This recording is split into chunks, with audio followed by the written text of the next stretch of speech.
Hello everyone, this is part 25 of What If Naruto was in the 7 Ninja Swordsman, and I hope you guys enjoy this video and to like, to subscribe, to share, and check out the playlist. To see more, comment down below. Now let's start the intro. They call me a god. They call me a god. They call me a god. Join my membership, the perks are great. It's in the description. Standing upon the edge of the highest peak in Kumogakure, Nagato Uzumaki and every Spartan around him lived a moment they had only imagined in the dreams. Victory over a foe that had destroyed their lives, and nothing was a better proof of that than their presence in their enemy's homeland. After routing Iwa's reinforcements in a surprise counterattack, they were quite alarmed when Madara had ordered them to rush towards Kumogakure. The Uchiha had told them that this was not something they could afford to miss. And he was right. It doesn't feel real, whispered Hayate in disbelief. I wouldn't have believed it, if I had not witnessed this with my own eyes, agreed Kasumi in a rare smile. The captain and Ghost really did it, said Matsuri with a content expression upon her face. Kushina had been standing at a distance with tears freely falling from her eyes as she watched her dream come true, and for her comrades to witness it as well. All the pain and hardship she had endured for the past decade hadn't gone in vain as she witnessed the joy of her friends. Many of her comrades were staring at her with an increased respect and made her cry even harder when they raised their fists to thump it against their sea proudly. The Spartan salute. For you, we give our heart. She returned the salute wholeheartedly even as she broke down with heavy sobs of joy and sadness overwhelming her heart, which made her comrades arrive at her side. Even after all these years, even if she was far older than them in age now, even after everything that had happened in their miserable lives. Thank you, Kushina. You fought for our sake even when our own country betrayed us, even giving up on a life of peace to avenge our deaths, said Nagato gratefully, earning firm nods from every Spartan surrounding her in a protective circle. It was your brother who never forgot even one of us. He went through hell for us and gave me a reason to live again when I was consumed by revenge. He is the real reason why we came this far, whispered Kushina sincerely. Guess we were all just crazy children who joined the special forces to make our lives miserable, yet we formed a bond that nations, this shinobi system and even the unstoppable march of time was not able to weaken, said Hayate with a faint smile. This bond was all we ever had against this cruel world. Many of us were orphans who never really had family to begin with. We were drafted to fight for our nation when we didn't even understand the world fully, said Matsuri sadly. It's not over until we make the Azuchige pay for his crimes and for our people to know the real truth, warned Kasumi seriously. Silence settled over the entire group as the implications of that action became even more clear. Kushina, despite everything that has happened, we S for Azu. Our cage disrespected that S and tarnished our memories by lying to our people about what happened and making our captain a scapegoat for his own devious orders. For us to get honor in death and to give solace as well as financial support to the ones among us with families, our captain vilified his own legacy and future. For that alone, we will fight against this entire shinobi world for him. Promised Kasumi fiercely. And we will march with you to Azu in order to make the Azuchige answer for his crimes and restore our captain's honor in the eyes of our people. But we will not kill our own clansmen in the pursuit of that objective, nor will we allow you to take such action no matter what reason. Family, duty, honor, our clan's words still mean much to us, warned Hayate. The only Uzumaki that shall S if required will be the Azuchige, nobody else, pointed Matsuri seriously. Kushina listened to their concerns, and even as she assured them that neither she or their captain had any such plans, she could not help but respect them even more for standing up for the right thing, even when they were betrayed in life. The captain and I have a plan to lure out the Azuchige alone with a small guard only. But that won't be put into action until we completely crush Kumogakure's last fighting force, said Kushina frankly. Wish I could be a part of that battle, replied Kasumi longingly. It's best if we keep your presence a secret from the Kogakure army, advised Kushina with a straight face, making her old friend huff in protest. Doesn't mean we can't observe from afar. Maybe step in if things get dire, which I am hoping won't be the case, suggested Nagato. Kushina sighed when many others also voiced similar opinions, and considering that she could not stop any of them from doing what they wanted, she could only relent and allow their request. More than that, they had earned the right to watch Kumogakure's final destruction. A day later, 20 kilometers from Kumogakure, Nagato alongside the entire Spartan company had secretly taken up positions across a barren hill overlooking the vast open battlefield that was about to serve as the conflict zone between Kirigakure forces and Kumogakure's last army. The natives were led by A, the son of the deceased third Raikage. He had a 5,000-strong force made up of veterans and the Kinkaku Black Ops in his ranks. They were considered to be some of the most fiercest and loyal warriors, which showed as they marched fearlessly towards their enemies despite the threat of complete annihilation. On the other side was the Kirigakure army. Nagato smiled when he found his elder brother at the head of that army, unlike A, who was commanding his force from his own center.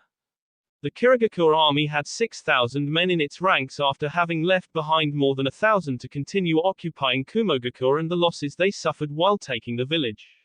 They still had 1,000 more men than their enemy on this battlefield, but the thing that strengthened their faction was the presence of the infamous 501st floating over their army.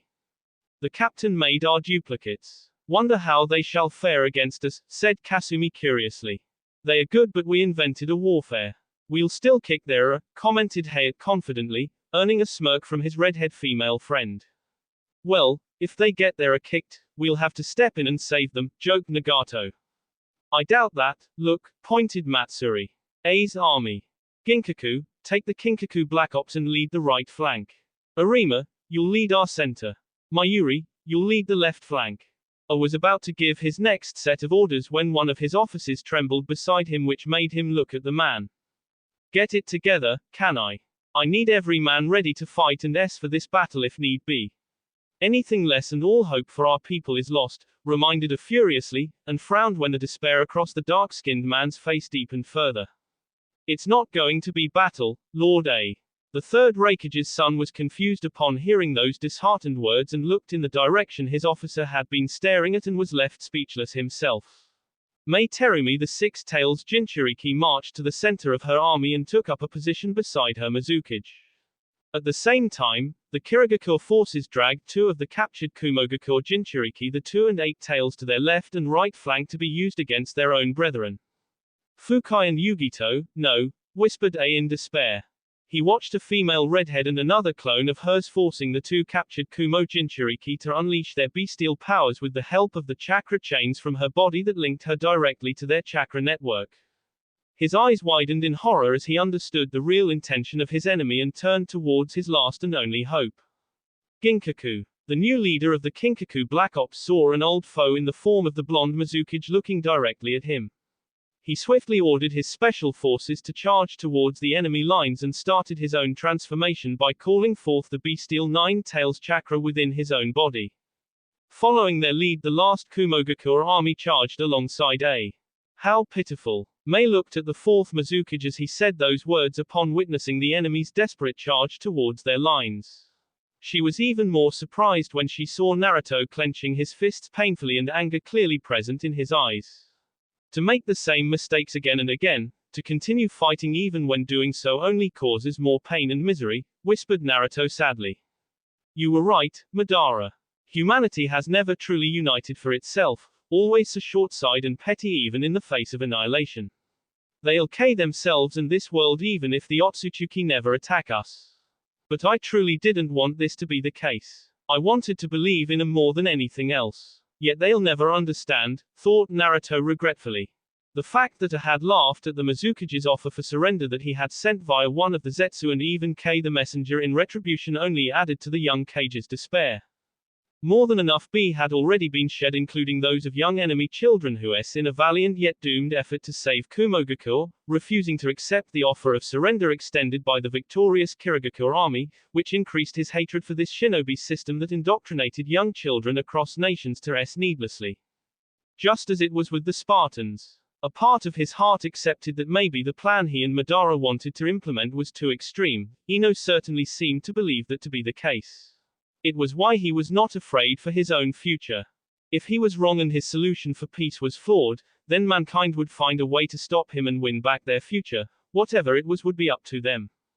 If they couldn't even achieve that, if they couldn't even defeat him, one of their own, then mankind had no hope of ever finding peace, or facing the Otsutsuki or any other forces of this universe. To save mankind from its own evils and regain all that was lost, he had to become the devil himself. The Mizukage raised his hand, making Kushina and her clone currently controlling the two Kumogakure Jinchuriki to unleash their full power. Today we shall put an end to Kumogakure's history, said Naruto with a chilling calmness, and looked at Mei with a gaze devoid of any hesitation or regrets. She nodded hesitantly and called forth her own Biju chakra as the other two captured Jinchuriki were forced to do the same by Kushina until three-tailed beast bombs were being pointed at the charging enemy army. Mangetsu. Haku. The 7 ninja swordsmen pair alongside the 501st floating above their army now aimed their kunai launchers straight towards the approaching enemies. Fire. There was a sharp crack in the wind as hundreds of three-pronged kunai were unleashed by the 501st and the 7 ninja swordsmen pair from their kunai launchers which flew towards the approaching enemy army. The consequences that followed would shake the foundation of the ninja world forever. Nagato and the Spartans watched the rain of three-pronged kunai fly towards the charging Kumogakure army. Ginkaku even transformed into a mini 9-tailed fox and obliterated a huge chunk of the projectiles while launching a tailed beast bomb of his own towards the Mizukage and his forces. But it was too late. The Mizukage teleported the 3-tailed beast bombs made by the Jinchurikis under his command right at his enemies with the help of the raining 3-pronged kunai. Kami, whispered Matsuri in horror. The land trembled as multiple tailed beast bombs exploded, taking out hundreds upon hundreds of Kumogakure forces in the blink of an eye, himself being one of the first to perish when one of the bombs exploded right above his position before he could even blink. Even the tailed beast bomb launched by Ginkaku was teleported right back at the man, which engulfed him in a merciless explosion. The full power of Jinchurikis and the tailed beasts was never experienced by the shinobi world at such a scale. Even the veteran Spartans paled upon witnessing the scale of destruction as more and more tailed beast bombs were rained down upon the remaining enemy forces until 5,000 shinobi were destroyed at an atomic level in a rain of hellfire that scorched not just the land forever, but also the living and the across all factions. A frightening silence engulfed the battlefield as the battle came to an anticlimactic but chilling end. The Kirigakure army itself remained rooted in its spot as their cage walked forward towards the sole survivor among the enemy ranks. The man's tailed beast form had vanished, and so had the lower half of his body as he tried to crawl away when the Mizukage approached towards him. The war, it's really, said Hayate in a trembling voice. Nagato could perfectly understand his friend's feelings as they witnessed the end of a war that had dominated their entire lives and led to the death. Today, they watched the fall of a nation that had terrorized their own for decades and saw their leader reach the last remaining fighter of Kumogakure. Mangetsu and Haku had been veterans of several battles. They were used to braving against terrifying odds and stealing victories at painful costs. They had watched humans wreaking carnage upon fellow humans many times during this conflict. But this was not war. What they had watched was no battle but annihilation of an entire army in a few passing moments. The devastating power of the Jinchurikis along with the tailed beast was a reality the entire shinobi world was aware of. However, not once had it been used so precisely that it led to the destruction of an entire army before it could even fight. They watched the reason for that reality walking towards the last unfortunate survivor of the Kumogakure army. Naruto Namikaze, you, truly, are, whispered Mangetsu nervously. Haku remained silent but wholeheartedly understood her friend's feeling as they watched the determination, brilliance and sheer power of the 4th Mizukage destroying the most powerful military in the world. Ginkaku. The said man stopped his crawling and barely managed to look back to see the 4th Mizukage standing over him, the blond man's familiar cold eyes glancing at him without mercy. Demon. If only we had you that day, coughed Ginkaku painfully. Truly pathetic. You're mistaken. That of your entire nation was in starting a war which you could never win. Your sheer greed and ambition led to your downfall. You had the strength and power to rule, but not the wisdom to govern and prosper, chastised Naruto disappointedly.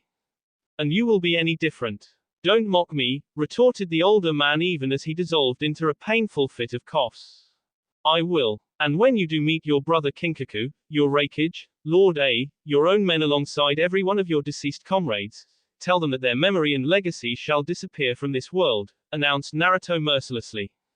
Ginkaku felt unrivaled rage swell within him upon that insult and the names of all the people this bastard had Ginkaku's dear brother being one of them.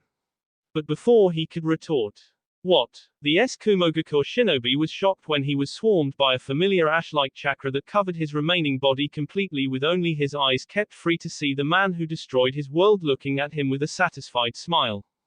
The Spartans of Azuchiogakure wish you an eternity in hell. Ginkaku screamed when the chakra swarming around him ignited and set him on fire. He couldn't help but scream in agony while being forced to look at the man who had reduced him to this state. Me. A cold smile was his answer, along with the flames burning him becoming even more hotter. As his last moments were consumed in absolute agony, Ginkaku lamented it all. If only they had not tried to conquer Azuchiogakure. They wouldn't have unleashed this monster upon their own nation. No. As his eyes closed forever and his last vision was that of Naruto Namikaze looking at him with his cold and merciless red eyes, Ginkaku came to an even more devastating realization. They had unleashed a devil over the shinobi world. Kumogakure. Few days later. Mei Terumi grunted in exhaustion as she finished her climb and found her target sitting alone and in silence at the edge of the highest mountain in the Cloud Village. You really should stop making ladies climb mountains to meet you. It's usually the other way around, you know, she teased with a smile, making him look back at her with a subdued smile which caught her off guard. Sorry, it's peaceful in places like these, and beautiful. Mei could not deny that sentiment as it was truly a breathtaking sight with clouds literally passing around them even as their entire army celebrated the complete victory hundreds of feet down on the ground. I thought you might be celebrating, she prompted, as she took a seat by his side. There is still much left to accomplish. The men however could use some enjoyment after all that's happened, countered Naruto, making her chuckle. Says the man who conquered one of the 5 great nations and now rules over 2 such territories. Is it not enough? She asked curiously, earning a wry smile. Ever since I was a child, I always wanted to go to the lands across the West. I wanted a world not embroiled in constant war so there was time to explore. I still yearn for that dream, whispered Naruto. The West has a way of swallowing men and the dreams. His eyes widened in surprise upon hearing that from her and the intense stare within her eyes saw right through him. But you won't stop here, will you? Asked Mei knowingly. I am fighting for something bigger. Many say such a thing is impossible. But each land, each boundary that I cross, is away another such illusion. We can connect this world for a peaceful future, Mei. To free the people of the world from this failed system, such would be beyond the glory of conquests, a dream shared by the sage of 6 paths himself who was a friend to mankind and wanted us to be better than what we are today. Mei remained silent even as she tried to grasp the revolution within his heart and one which he wanted to spread across the world. Even a few months ago, she would have told him such a dream was impossible. But then she had fought alongside him in this campaign, watched him lead as a true Kage should. She didn't know whether it was the right path or not, or even whether they could actually accomplish such a thing, but looking at him gave her hope. There was something about him that made her want to believe that he could truly bring about a real change in this world. Maybe he already had and she was just too caught up in the current to see it just yet. But there is another dream that is more dear to my heart. One which I have lost time and again. Family. She looked back at him upon hearing those words and saw a faint smile upon his lips. Her eyes widened in shock as she remembered her own father's words from long ago. For a man who has everything, he does not have the most important thing of all. Family. I am trying to say, he hesitated, and was surprised when she gently grasped his hand. I know, she whispered with a faint smile, and blushed when he gave her a warm smile in return. Mei was elated even more when he got up from his seat and knelt on one knee before her. There was a faint blush upon his face as he grabbed a ring from his pocket which cleared any doubts about his intention, not that she had any to begin with. Naruto looked at the younger woman and was about to hesitate in his next action until he remembered that Ino wanted him to be happy. He truly liked Mei and felt that they could become more if given a chance. More importantly, the Terumi clan was the most powerful family after the Hozuki clan. If any of his men ever tried to rebel, which was a clear possibility now that some of the 7 ninja swordsmen suspected his past, he would need their support along with the powers that Mei possessed, which had proven extremely crucial. This war had also proved to him how fragile his own future could be if he continued with his plan, As the last survivor of the Namikaze clan, it was his duty to leave behind heirs that would ensure its survival. He owed it to his mother and their clan's ancestors. The fact that he also wanted to be a father and do better than what happened to his firstborn child was also an important factor. Even Kushina had encouraged him to go ahead and solidify his rule over his new nation with the help of this marriage, while their own relationship, considering she wanted to go back to Azu after they dealt with the Azukage and his own intention of making her the second Azukage, the chances of them staying together in the long run were bleak. There's no going back now. I must keep moving forward. Mei Terumi, you have always stood by me ever since we became friends. You have appreciated my strengths and covered my weaknesses. I like you a lot and want us to be more, knowing that I can trust you completely. Will you marry me? He asked sincerely, and saw few tears had arrived in her eyes as she got up on her feet. That was barely romantic and Spartan than I imagined. The place you chose was a nice touch though, she commented wryly with an amused smile. She saw him flinch a little and scratch the back of his head in an embarrassed manner. I'm really not good at this. I'm sorry. I should have came up with something better, he apologized honestly. No, it's fine. I know you are a warrior at heart and this marriage was politically proposed by my own father. As Mizukage, you could have simply accepted or rejected it via a formal message. The fact that you are making this effort, clumsy as it is, shows it means something to you apart from the obvious benefits and you are willing to work for it, said Mei with a smirk. The blush across his cheeks became darker when she gave him a suggestive look. I accept your marriage proposal on the condition that the wedding ceremony would be better, replied Mei amusedly, as she allowed him to place the ring upon her finger. I think the Mizukage can arrange for a grand ceremony, he agreed with a smile. He better. Naruto chuckled and was pleased to be happy in this brief moment. He knew there were challenges and serious threats ahead. The future was uncertain, but for now he was content to go forward and kei his future wife. A gesture which she returned wholeheartedly and with equal passion. Land of Earth, 1 year later. The land of wind has fallen. The second Tsuchikage Mu of the rock displayed no outward emotion in the midst of his advisory council as the nervous messenger relayed the catastrophic news.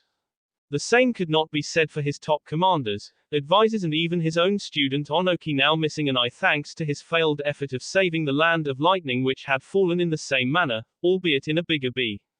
Now another key ally had fallen. The third Hokage has sent a request to enter into a peace treaty, the messenger shouted over the chaotic and heated arguments of the council. For the first time, Mu raised his hand, silencing everyone else, and looked directly at the messenger, who nodded firmly. Thank you, he replied calmly, earning a bow from the young ninja before he exited the room. Why would Konoha sue for peace so soon after winning such a major victory? It doesn't make sense, asked one of the Awagka commanders. It makes perfect sense. The third Hokage, or should I say Tobirama Senju, now leading their war effort, knows the heavy losses his nation has suffered in this victory. Their army had already taken devastating casualties while fighting a three-front war against Kumogakure, Sunagakure and our assault. This offensive against Sunagakure, while leading to their victory, has also exhausted their war machine. They can't advance towards us, which is why we must strike them with our entire might and liberate our fallen ally, said Ahonki boisterously. The young shinobi and possible future Tsuchikage received a chorus of approvals from every commander and advisor in the room, all except for his own teacher and current village leader. Lord Mu, he said respectfully, earning a sharp look from the Tsuchikage. You're all fools. If it was just Konoha we were facing, I would have backed this plan. Or have you forgotten our situation on our other front? Asked Mu coldly. He was satisfied when nearly everyone in the room blanched when one of the support staff updated the advance of an underestimated enemy even further. The Hidden Frost and Hidden Hot Water Village have surrendered to Kirigakure armies. Those barbarians are advancing west right towards us with only the Hidden Waterfall left as a buffer in between. Thousands of shinobi and feudal warriors have flocked their ranks after forsaking the daimyos when the fourth Mizukage butchered them. He now has 40,000 troops under his command after his latest conquests, said Mu bitterly. If we combine all the men provided by our daimyo with our shinobi, we have more than 60,000 men in our ranks. We can face him, Lord Mu, said one of the old advisors. We crushed Kirigakure and their 7 ninja swordsmen before. We can do it again. The unity of stone can never be challenged. Mu could not believe the sheer stupidity his people were willing to make in their blind nationalism and absolute belief in their military and economic power. He had been the same at the start of this war, as had been his allies, Kumogakure and Sunigaka. Now they were both gone. While the land of wind had been conquered, its leadership, feudal and shinobi alike, had not suffered too greatly. The Kazekage in battle while defending his village and the wind daimyo had been but their families and supporters were spared by a merciful Konoha leadership and its Hokage. The same had not been the situation on the other front. Entire feudal dynasties from the land of water and lightning, land of frost and land of hot water had been till their youngest family members by Kirigakure.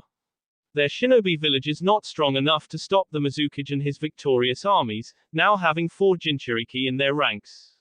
To his credit, the young Kage had been merciful and more than generous in his treatment of civilians, non-combatants and any fighters who surrendered. But he had completely butchered Kumogakure's military, so much so that many historians were now calling it an mass cleansing. Such a man could never be allowed to ever set foot in the land of Earth. The third Hokage is a statesman as is his predecessor. They are well versed with the reality of this world and want to preserve the status quo as will the fire daimyo. I think this peace proposal has his signature behind it. Even our daimyo had a feeling this would happen sooner or later, said Mu straightforwardly, stopping the jingoism of his commanders rather abruptly. Our feudal lord. Mu sighed tiredly but did explain as to what exactly had been happening in the most important front as per the reports they had been receiving. The 4th Mizukage is a conqueror. He is coming for everything. His armies have already reached the borders of the land of waterfalls. And as much as I have faith in our military might and national unity, I will not allow such a dangerous man to reach anywhere near our lands. He has never lost a single battle, K the 3rd Reikage in single combat, multiple feudal dynasties completely, crushed a civil war in his own homeland, defeated one of the 5 great nations and amassed several smaller nations to now rule over nearly 40% of our world. He single-handedly the Reikage's son and 5,000 veteran shinobi. Onoki alongside all the commanders and advisors had never once seen the 2nd Tsuchikage lose his composure during the entire course of the war. It was why they were quite intimidated when Lord Mu explained all of that in a voice so chilling and his intent clear enough for everyone to feel wary of and back away from. Our daimyo's intention is clear, as is that of the one ruling the land of fire. We must stop that man before he changes the status quo of this world forever, warned Mu. Konoha and Kirigakure are allies. Even if we sign a peace treaty, will it really stop Kirigakure? Asked Onoki seriously. For now, Kirigakure is more powerful than ever. It has become a giant which we cannot ignore like a backwater colony of the past. But its armies are exhausted from their campaigns and its supply lines are getting stretched. If their ally sues for peace and we agree, then the Mizukage will have to agree in part due to his current situation and for the fact that by being too greedy he risks going up against 2 great nations wanting peace. He is strong, but not enough to take on such a power just yet, said Mu seriously. He will be in time. Mu nodded at Onoki's foreboding warning and was satisfied as most of his commanders and advisors had mellowed down considerably after their recent education on the reality of the war situation. The 2nd Tsuchikage walked towards the shinobi world map where he looked at the picture of the 4th Mizukage placed upon the vast territory he had conquered. The existence of our world order is at stake, everyone. Naruto the Great, people are already believing in this legend. Most of it may be hubris, but just look at how much he has conquered. Onoki glared in anger and envy at the same time when he saw the sheer area that the 4th Mizukage had conquered.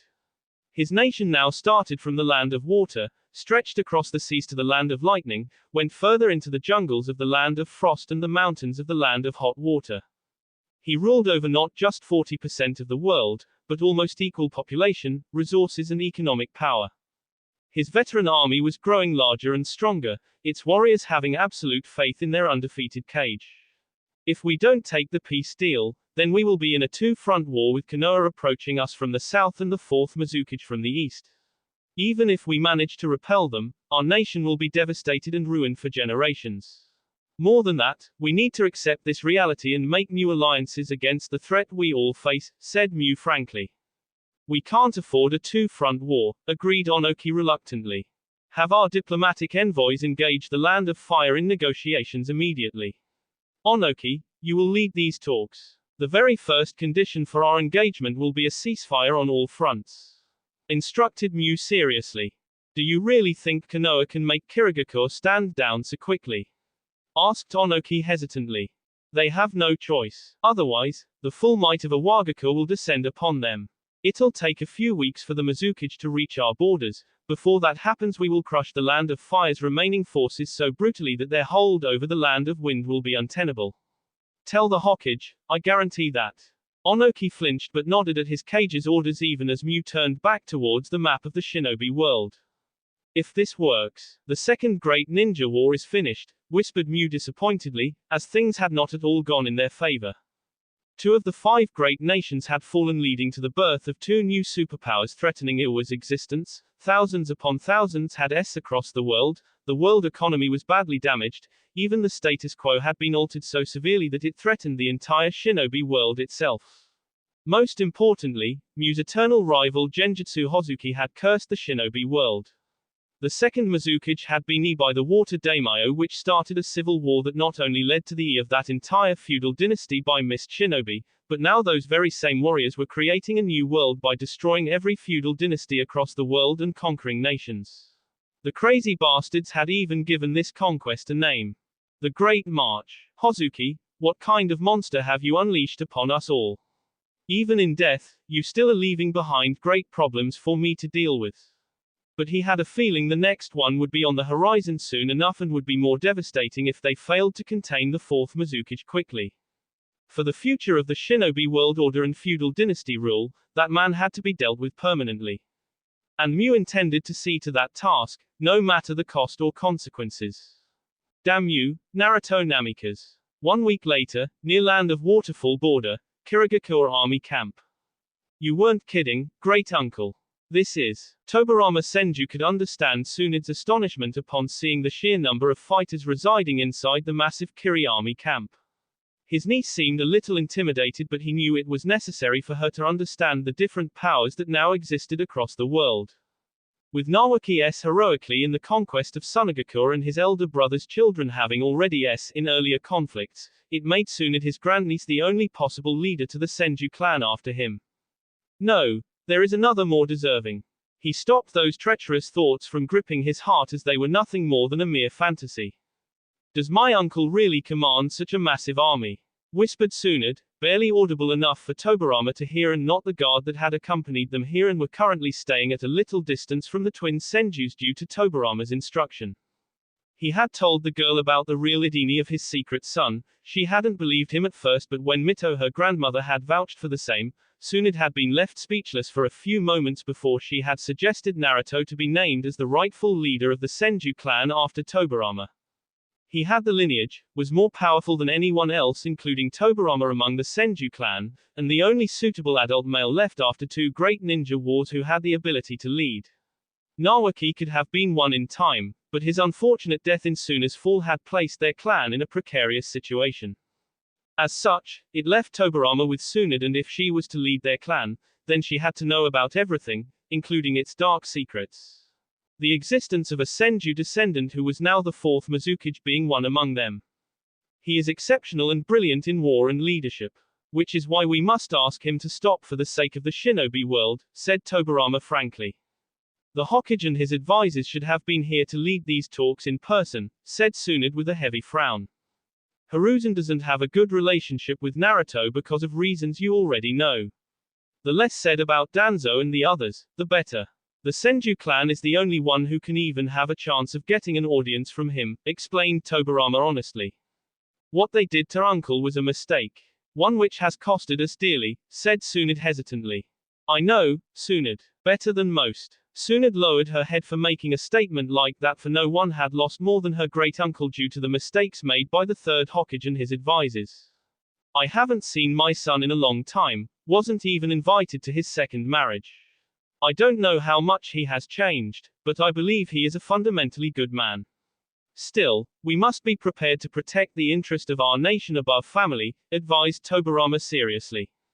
He was surprised when Tsunade shook her head and looked him in the eye. Estranged as he is, Naruto is still our family. How can we call ourselves the clan whose power is based on love and compassion when we have alienated one of our own so badly? Rather than threatening, we should listen to his thoughts and try to strike a balance between his and our needs, she countered strongly. Tsunade, I can be reasonable, protested Tobirama. I know, but please trust me on this. Tobirama looked at his grandniece and the determination in her eyes which made him smile. If she proved herself well here, then he would be relieved knowing the future of the Senju clan and their nation was in safe hands. Maybe even see a future Hokage in making. Before he could ask the guard to form up and approach the Kirigakure camp, he felt an old but familiar presence behind them. It's been a long time, Lord Tobirama. Tobirama Senju alongside his niece and the rest of his guard had not expected to meet Kisame Hoshigaki, one of the 7 ninja swordsmen as their escort before they even reached the Kirigakure army camp.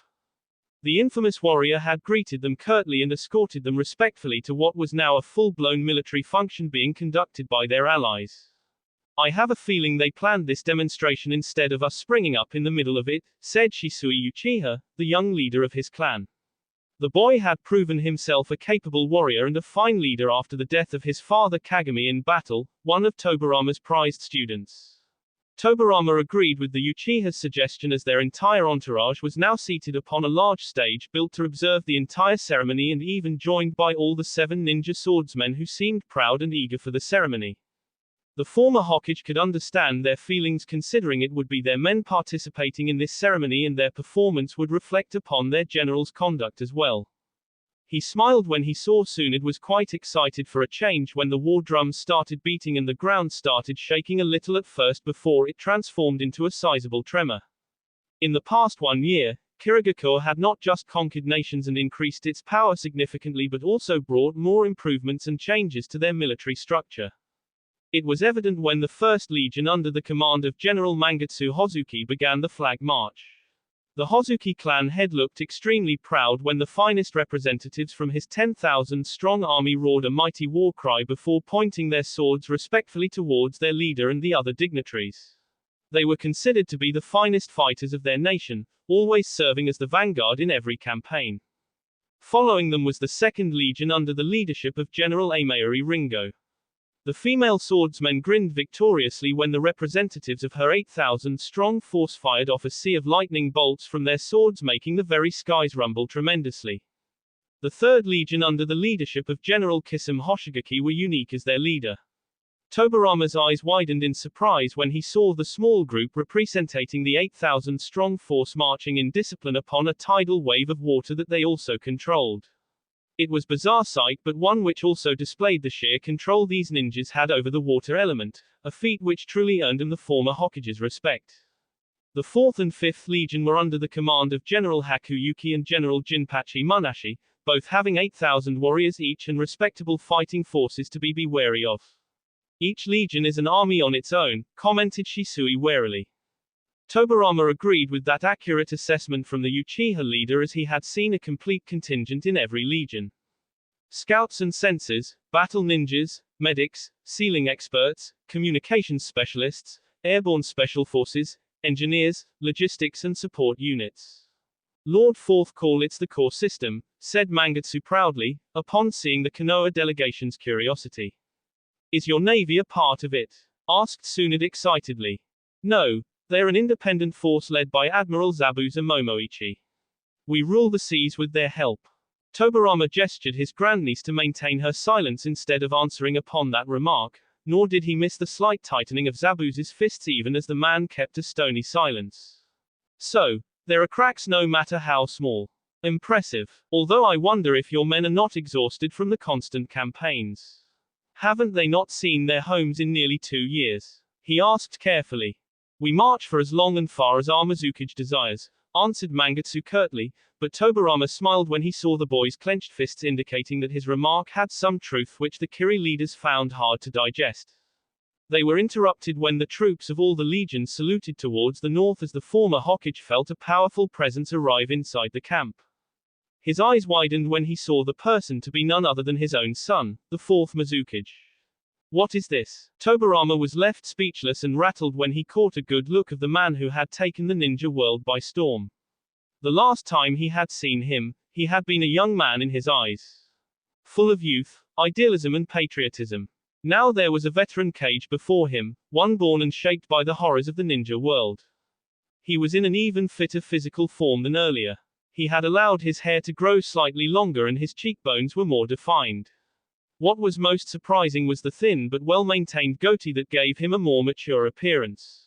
His eyes, the same as his mother's, looked at the legions saluting him and their allies in an equally cold and calculating manner. But what was most disturbing was his chakra.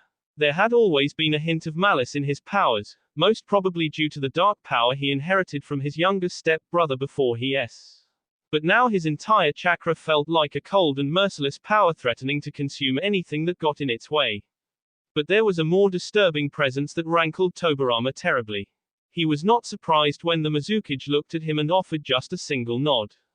Tobirama and Tsunade had multiple questions running through their minds when only the two of them alone were requested to have a private meeting with the Mizukage. They had voiced the concerns that they would be more comfortable having their own entourage alongside Kiri's top generals be present for this important meeting, but were only told that this would be a personal meeting followed by the official dialogue later with all the top leaders present. The guards outside the Mizukage's command tent allowed them to walk in freely, but what they saw inside left them completely speechless. Tobirama's lips trembled as he saw his son not sitting upon some high chair or appear intimidating. Instead he found him beside a beautiful young woman with the two of them holding a young infant in each of their arms. Welcome, Lord Tobirama. I wanted to introduce my family to you first before we begin any talks, if that's fine with you, said Naruto with a gentle and welcoming smile. Tobirama had to fight back fiercely to prevent his eyes from becoming moist at the sight before him. He had known his boy had married again with a woman named Mei Terumi the Six-Tails Jinchuriki more than a year ago, had even been disappointed when his son had not told or invited him for this important event. But this, he found himself walking forward towards the couple on his own and didn't even know as to how was Tsunade taking this revelation. As he reached his son, he looked at the infant in his arms. His grandson. There was a newborn boy looking at him curiously with his innocent green eyes that he inherited from his mother. His blonde hair and facial features were near identical to his father's and the core of his chakra was strong. Arima Namikaze. Tobirama struggled with the lump in his tea upon hearing the child's name even as the infant raised a curious fist towards him. He wanted so badly to touch his grandchild, to hold him in his arms, to really feel the next generation of his own lineage, but looking at Mei, he hesitated. She didn't know his real identity and could not be allowed to know. Do you want to hold him? She asked kindly. Tobirama nodded gratefully, not wanting to figure out as to why she was so kind in allowing a stranger to hold her child. Maybe it had to be with the subtle but reassuring nod that she received from her husband, something which Tobirama didn't see in his current state. What's her name? Tobirama was so lost in his own happiness as Naruto allowed him to hold his grandson that he barely managed to hear an excited Tsunade ask about the infant in Mei's arms. Looking at her, he only then realized the children were actually twins. Except the young female infant had faint auburn hair like her mother and shared her facial features unlike her brother.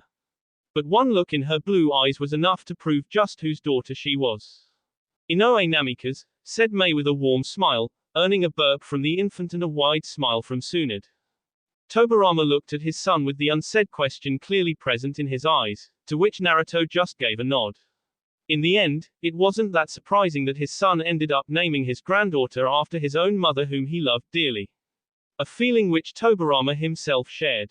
You have done well for yourself, Naruto, said Tobirama honestly and with true happiness reflecting in his voice.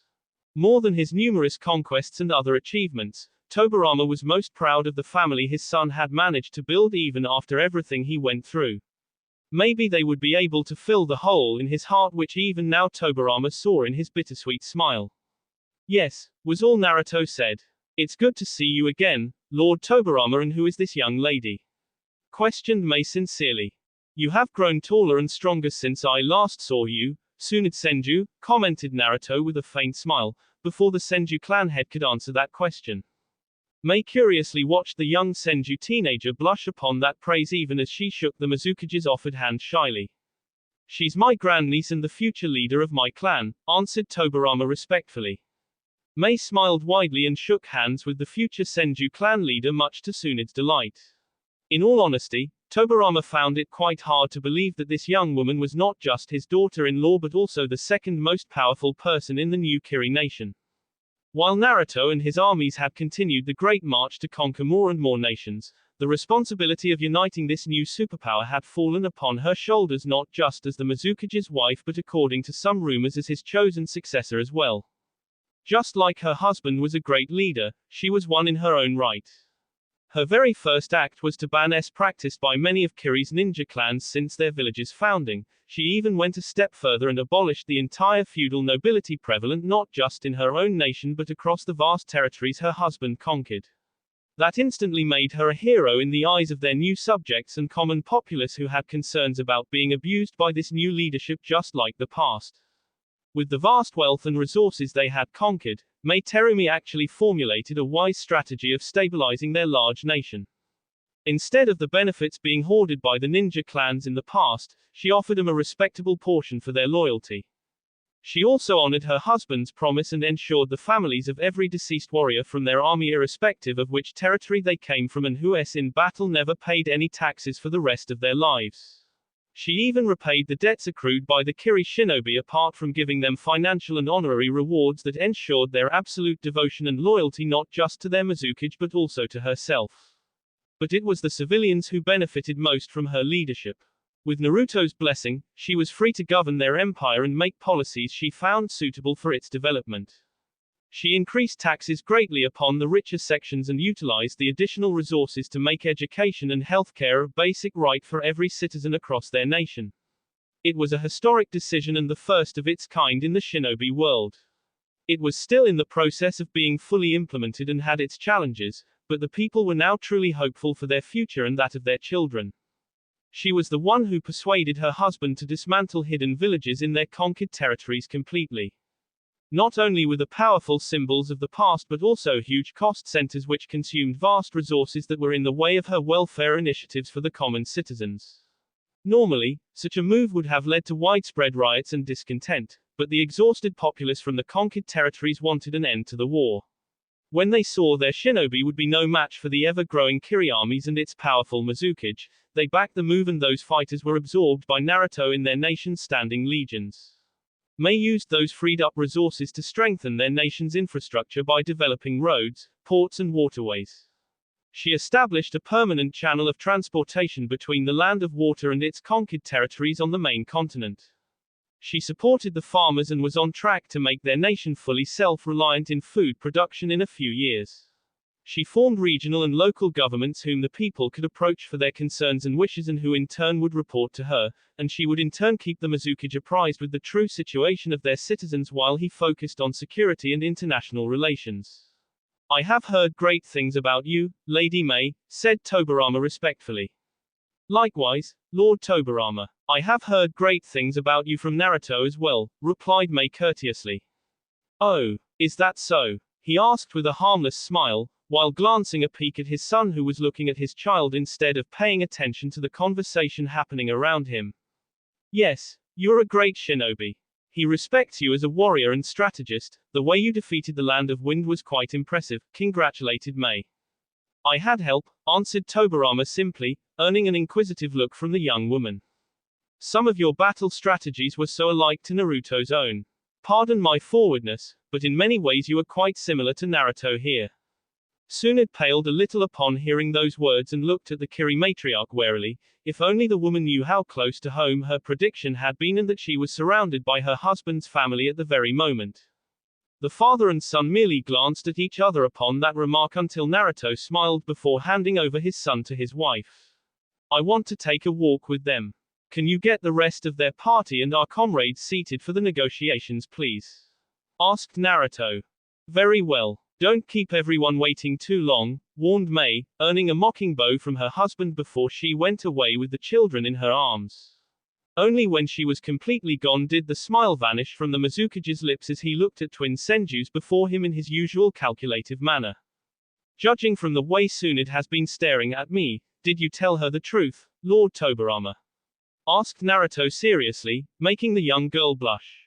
Yes. The Mizukage sighed upon that straightforward but curt reply from the former Hokage even as he gestured them to accompany him for a walk. Mei's pregnancy was quite a well-kept secret. Tsunade listened attentively as Tobirama made the careful comment as they arrived outside the Kiri camp and took up position on a small hill nearby. I was not going to allow the past to repeat itself, answered Naruto coldly. Tobirama grimaced as he was reminded of the fate of his first daughter-in-law Ino and his first grandchild. Considering their tragedy, it was no surprise that his son had gone to great lengths to not let the same tragedy happen again in any form. They are beautiful babies. Can't believe I have cousins so young, said Tsunade with a happy smile. Tobirama saw the icy demeanor of his son fade a little as he offered a genuine smile to his niece. Bringing her here might have turned out to be a good decision. They wouldn't mind some more family. And Tsunade, I am so sorry about Nawaki. Or maybe it had not been such a good idea, after all. He was a brave fool, even idealistic. I had asked him not to lead one of the teams in the vanguard that attacked Sunagakure, his dream was to be Hokage after all. But hearing of your battles and how even as Mizukage you still led from the front made him want to be the same kind of leader. I don't regret his choice or his please do the same, said Tsunade frankly, even as she fought back her own grief over her brother's passing fiercely. He would have made a fine Hokage, so shall you in time. Tsunade was surprised upon that praise and looked up to see the fourth Mizukage staring at her with pride and respect in his eyes. It's always the warriors that pay the highest price while those in power, said Naruto, and stopped when he saw the way Tobirama shied away from that remark. Is that why you are always on the front lines? Asked Tsunade. I had a younger brother once too. Long ago during the First War, we made a vow to each other.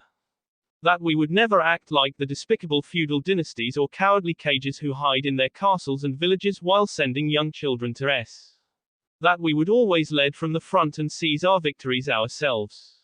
I was ready to for that brother no matter when, no matter where, but in the end the one who was him. I always relied so much on him and in the end he even gave up his life for me and our nation, so yes I understand your pain more than you can imagine, confessed Naruto honestly. It brought the young girl to tears but in that grief, he also saw growth in her eyes for being able to understand how she felt. Then you agree we must end this war so that there are no more like Nawaki, said Tobirama seriously. I'm not so sure about that. Both Senjus were quite surprised by the candid admission of the Mizukage as he glanced at the skies longingly. A Wagakure will never learn. With their backs to the wall, they want peace now on their terms. The moment they see that is not the case or things start going their way, they shall attack again. I will not allow that happen, said Naruto seriously. The land of Waterfall has aligned with them to protect their nation from your army that is camped at the doorstep. Together, they have 70,000 fighters and 3 Jinchuriki in their ranks. As much as I want to make them pay, Konoha does not have the strength left to face such a brutal conflict, admitted Tobirama. Numbers alone are not a reflection of military strength. Power no matter its form is only effective if wielded wisely and with accurate precision. You'll have to convince my generals about this peace that you want to make, said Naruto calmly. Still there must be something that you want personally. Something which you can't openly reveal and is the reason why you brought us here alone, retorted Tobirama with a knowing look. Tsunade saw a faint smile arrive upon Naruto's lips as he looked towards the east with a longing gaze. Azu, whispered Tobirama hesitantly. I have conquered many things but have not yet achieved what is closest to my heart. It's still out there across the ocean, calling to me. Minato Namikaze's life revolved around it, as did the beginning of Naruto Namikaze. It can't end without it. To right the wrongs of the past and to hold a traitorous man accountable, I must keep going forward. I have to finish the story that Hanzo Uzumaki started, whispered Naruto solemnly. Azu is our oldest ally, the Uzumaki are our relatives. We can't allow you to attack them, denied Tobirama sadly. Despite everything that has happened, I was a shinobi of Azu. My family, friends and comrades defending it. Minato Namikaze met a disgraceful end for its future and stability, hated by his own brethren. I may have taken freedom of many feudal dynasties and shinobi nations for my own dream, but I won't take away theirs no matter how much power I have. They shall remain free, said Naruto honestly. Tobirama relaxed a little upon hearing those reassuring words. He knew there were many things his son was hiding from him, the birth of his children being one such example itself, but in this he seemed sincere. Azu was extremely lucky, as was Konoha, for an attack on that island nation would have resulted into a war between them and Kirigakure. His son understood that, and despite everything that happened, a part of Naruto's heart loved the island he was born in, along with having a soft spot for the Uzumaki clan. Help me bring the Azuki alone to justice and restore a part of what he stole from my Spartans. One man's fate to end the Second Great Ninja War, that is my offer for peace. Tsunade had been silent till now, watching the father and son interact with each other. Knowing the full truth and hearing Naruto's feelings, she couldn't help but respect how much he had endured to reach to this point. I will have to take this up with the Fire Daimyo and the Third Hokage. We can't take such a major action, no matter how just, without their consent and understanding of the consequences that shall follow, said Tobirama carefully. For a brief moment, Tsunade saw a flicker of true regret flash in the Mizukage's eyes upon hearing his father's guarded words. I understand, you must protect your nation and family. I must do the same. Tobirama watched his son starting to walk away with those parting words and was even more surprised when Tsunade ran after the retreating Mizukage. Uncle. Naruto stopped and turned back to see his niece looking at him earnestly. You're our family. She watched a lone tear fall from Naruto's eyes as he looked into her eyes, and his question made Tsunade freeze. How far are you willing to go to protect your family, Tsunade? What are you willing to risk for the sake of peace? I know my answer, you must know yours. Naruto had been walking back towards the camp when he felt a familiar sensation across his left arm. Expanding his sensory powers, he felt a unique chakra at quite a distance that was calling out to him. Answering that request, he teleported himself to the other end to find Zetsu and Madara waiting for him, with the latter holding one of the Mizukage's famous three-pronged kunai in his dark hand. Why have you come here? Asked the fourth Mizukage seriously. He narrowed his gaze when he saw Madara Uchiha of all people looking more than concerned as he unfurled a scroll from his pouch and made a single hand sign unsealing its content. The Mizukage took several steps back upon seeing just what the Uchiha had brought for him to see. Do you still consider yourself to be the devil who wants to destroy the shinobi world and its corrupt system? Asked Zetsu seriously. He barely received a nod from the young Kage, whose gaze was fixed upon the revelation that his accomplices had brought for him to see. Too bad. Now you must be the leader who must unite the whole human race to face its greatest threat in history. All of us must rise above our differences and set aside old grievances, no matter how much we hate it, advised Madara unhappily. Where did you find this? Asked Naruto hesitantly. For in front of him was a cold corpse of a strange-looking humanoid being with horns. He knelt to observe the body more closely and saw the large hole where the heart should have been, the fatal injury that led to this being's demise. He sensed for the remnants of its power and found its chakra signature to be unlike anything he had ever experienced. It was not similar to any human or even any animal of this world. This was a scout that came searching for the Gedo statue under my possession. There will be more coming soon if they are not already here, warned Madara, and for once seemed truly concerned of this development. I thought we'd have more time. Decades at least, whispered Naruto. Guess we were just unlucky. Scouts are not too far ahead of the main army usually, but you would know that, Lord Fourth. Asked Zetsu flatly. The Second Great Ninja War was just a sideshow which is over now. The real act begins now, said Madara frankly. How long do we have? Asked the Mizukage seriously. A year. Maybe more if we are lucky, I can't say for sure. What I do know is that we are far from ready for them. This bastard was not easy to kill. I would say their scout was equal in power to a veteran Anbu of your legions. That should give you an idea of what we are about to face. Naruto harshly clenched the grass upon the ground as he saw the lifeless pale eyes of their final enemy staring back at him. The Otsutsuki, he whispered fiercely, understanding exactly what this meant for their world and his family. I once made a decision to make the Uchiha and Senju, two bitter enemies, to join forces in order to save this world. We made great efforts for the sake of humanity and our families, even so we didn't achieve the peace we fought for. Humanity has always disappointed me, Naruto. I know you feel the same way to an extent, but it is still a part of who we are, whispered Madara somberly. I am no hero, Madara, answered Naruto honestly, not after his numerous failures and everything he had done in the pursuit of his own dreams. That's exactly why. Naruto looked up to see the former Uchiha leader giving him a knowing smile. This war will be unlike anything we have ever faced. To face the greatest monsters of this universe, we need a devil of our own. Someone willing to cast aside their humanity to protect that of our race and its future, said Madara honestly, as he offered his hand to the young Kage who sighed tiredly. I am sick and tired of wars, lamented Naruto, even as he accepted the Uchiha's hand as the older man helped him get back on his feet. Or maybe the two of us were born for this. Gods of war who must save their minions even if they hate our very guts, teased Madara with a smirk. Now you're just being why, retorted Naruto with an amused smile. Hashirama is no longer with me in this great war. Yet I feel confident of our odds if we play our cards right. It won't be easy and certainly not without very costly s. Maybe history will remember us as even greater monsters than the Otsutsuki themselves, said Madara with a dry chuckle. You two already, retorted Zetsu sarcastically. Naruto saw Madara extending his right hand towards him once more as the Uchiha looked straight into his eyes. Will you be the devil that saves humanity? That will be all for this video. Be sure to like, subscribe, share, and comment down below for more videos. Goodbye.